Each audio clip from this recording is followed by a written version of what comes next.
Hello class 12, कैसे हो बेटा आप लोग। उम्मीद करता हूँ आप लोग सब स्वस्थ होंगे।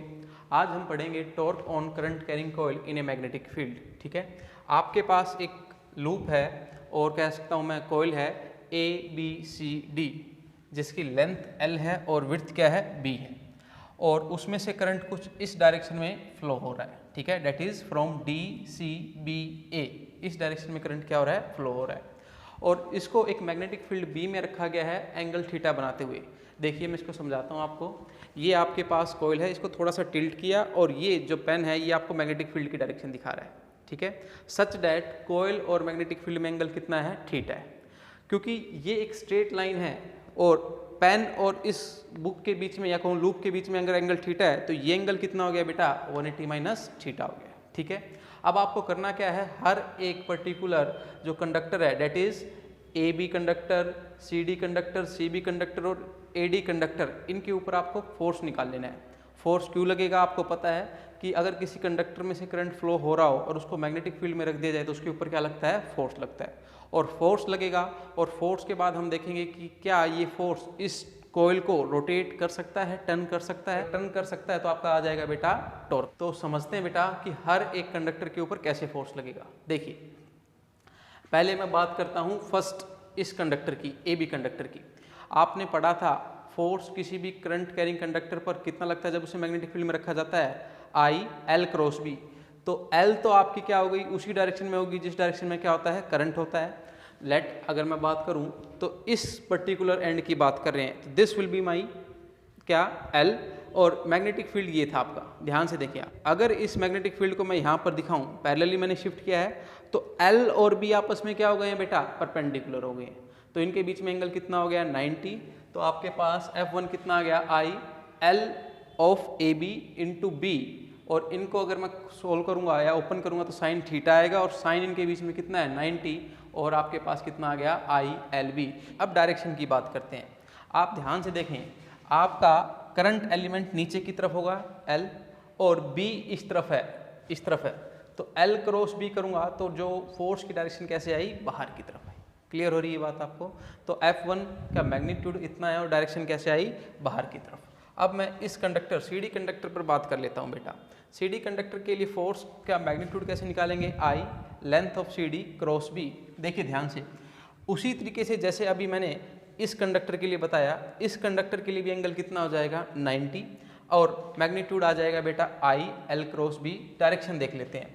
आप एक बात बताओ कि ये डायरेक्शन होगी किसकी, करंट एलिमेंट की, डेट इज L की, और B इस तरफ है तो इस तरीके से करूंगा तो फोर्स कैसे आएगा, अंदर की तरफ। तो यहाँ पर मैंने क्रॉस दिखाया और यहाँ पर क्या दिखाया है, डॉट दिखाया है।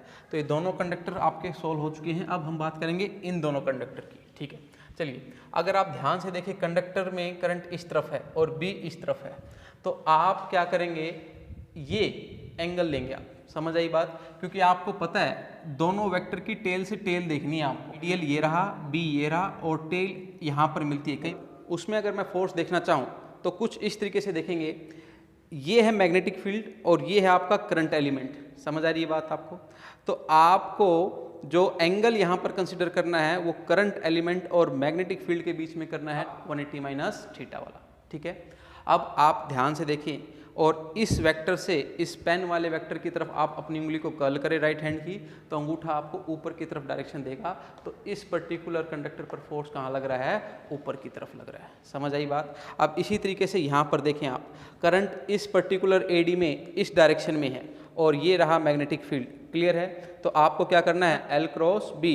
तो L क्रॉस B करेंगे, डेट इज इस कॉपी से इस पेन की तरफ उंगलियां कर्ल करेंगे आप। ठीक है, तो आपकी डायरेक्शन कैसे आएगी, नीचे की तरफ आएगी। ठीक है, F3 और F4 आपको समझ में आ गया होगा। F3 कितना आया, I लेंथ ऑफ AD।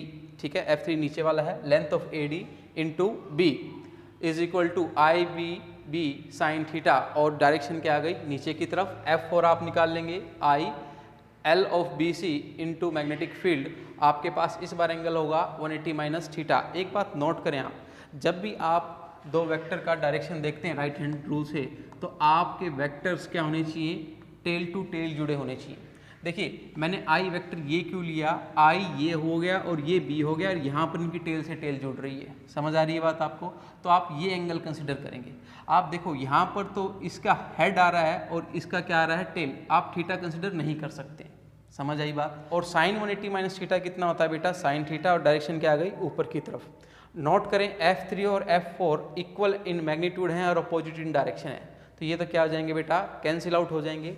और यहाँ पर नोट करें आप F1 और F2 को, F1 है बाहर की तरफ और F2 है अंदर की तरफ, ठीक है। तो अगर मैं इस चीज़ को बाहर की तरफ करूँ और इस चीज़ को अंदर की तरफ करूँ तो ये कॉइल क्या करने लग गई है बेटा, टर्न करने लग गई है। तो मतलब ये दो फोर्स हैं जो इक्वल एंड अपोजिट हैं और कुछ दूरी पर हैं, और उनकी वजह से एक क्या हो रहा है, टॉर्क कॉन्स्टिट्यूट हो रहा है। तो यही बात मैंने लिखी है कि F1 F2 कॉन्स्टिट्यूट्स टॉर्क, और आपने 11th क्लास में पढ़ा है टॉर्क क्या होता है, परपेंडिकुलर डिस्टेंस इनटू फोर्स। तो अगर आप यहाँ से ऊपर से देखें बेटा थोड़ा सा, तो क्या दिखेगा आपको, सिर्फ ये एक कंडक्टर BC दिखेगा, ठीक है, ये BC दिखेगा कुछ इस तरीके से, ठीक है। अगर मैं इस पर्टिकुलर चीज़ को ऊपर से देखूँ तो मेरे को तो सिर्फ ये चीज़ दिखेगी बेटा। इस पर्टिकुलर पॉइंट पर फोर्स मेरे को बाहर की तरफ दिखेगा और इस पर्टिकुलर पॉइंट पर फोर्स मेरे को अंदर की तरफ दिखेगा, ठीक है। वही चीज़ मैंने यहाँ पर ड्रॉ करने की कोशिश की है कि यहाँ पर फोर्स आपको बाहर की तरफ दिखेगा और यहाँ पर फोर्स अंदर की तरफ दिखेगा, और इनके बीच में दूरी क्या है, B है, BC के बीच में। मैग्नेटिक फील्ड आपको B कुछ इस तरीके से जाता हुआ दिखाई देगा, और वो जो आपका कंडक्टर है BC उसके साथ कितना एंगल बनाएगा, थीटा एंगल बनाएगा, ठीक है। तो अगर आप थोड़ा सा नोट करें बेटा, अगर मैं इसके पैरेलल एक लाइन यहाँ से खींचूँ, ठीक है, तो ये एंगल थीटा है तो ये एंगल भी थीटा होगा। ये B है तो ये कंपोनेंट कितना हो जाएगा, B कोस थीटा, और ये क्या हो जाएगा, B साइन थीटा।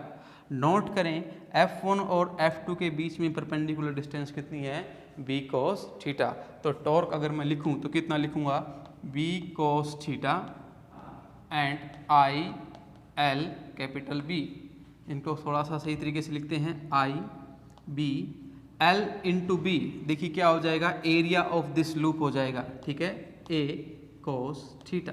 समझ में आई बात। तो टॉर्क कितना है बेटा आपके पास, I A B cos theta. तो कई बच्चे इसको इस तरीके से लिखकर गलती कर देते हैं, I A डॉट B। कहेंगे कि सर यहाँ पर कोस थीटा है तो इसको मैंने किस में कन्वर्ट कर दिया है, डॉट प्रोडक्ट में। नोटिस करें थीटा एंगल किस किस के बीच में है, करंट एलिमेंट और B के बीच में है, ठीक है, करंट एलिमेंट और B के बीच में है। जबकि आपने थीटा किसके बीच में जूम कर लिया है, A और B के बीच में, ठीक है। थीटा A और B के बीच में नहीं है, ये गड़बड़ हो गई आपसे। तो अब देखिए हम क्या करते हैं, एक एरिया वेक्टर ले लेते हैं जो कि परपेंडिकुलर है आपके एरिया की।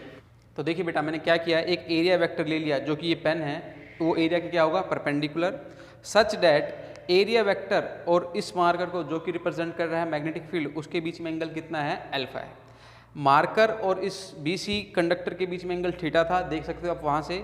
तो आप कह सकते हैं कि थीटा प्लस अल्फा किसके बराबर है, 90 के बराबर है, ठीक है। तो आपके पास angle between B and A मैंने कितना माना, alpha, such that theta plus alpha कितना हो गया है, 90। अल्फा को उधर लेके जाइए तो थीटा कितना आ जाएगा, 90 माइनस अल्फा। दोनों तरफ कोस ले लीजिए आप, कोस 90 माइनस अल्फा कितना हो जाएगा, साइन अल्फा। अब मैं इस कोस थीटा को किससे रिप्लेस कर सकता हूँ, साइन अल्फा से, ठीक है। अल्फा किस किस के बीच में एंगल है, A और B के बीच में है। तो मैं टॉर्क को अल्टीमेटली लिख सकता हूँ बेटा क्या, I A क्रॉस B। समझ आई बात आपको। अगर मान लीजिए इस लूप में नंबर ऑफ टर्न्स n होते तो टॉर्क कितना होता, n टाइम्स हो जाता, NIAB साइन अल्फा। यहाँ पर आपको याद रखना है this is angle between current element और मैग्नेटिक फील्ड के बीच में। अगर आपको एरिया और B के बीच में एंगल दिया जाए तो आपको ये एक्सप्रेशन यूज करना पड़ेगा, ठीक है। तो डियर स्टूडेंट आज के लिए बस इतना ही। नेक्स्ट टाइम हम बात करेंगे गैल्वेनोमीटर की। इसको थोड़ा सा ध्यान से समझिए, थोड़ा सा मेरे को भी समझाना मुश्किल था क्योंकि आपका विजुलाइज करना था आपको एंगल्स को, ठीक है। तो कोशिश करिए, और कोई डाउट है तो आप मुझसे पूछ सकते हैं। Thank you.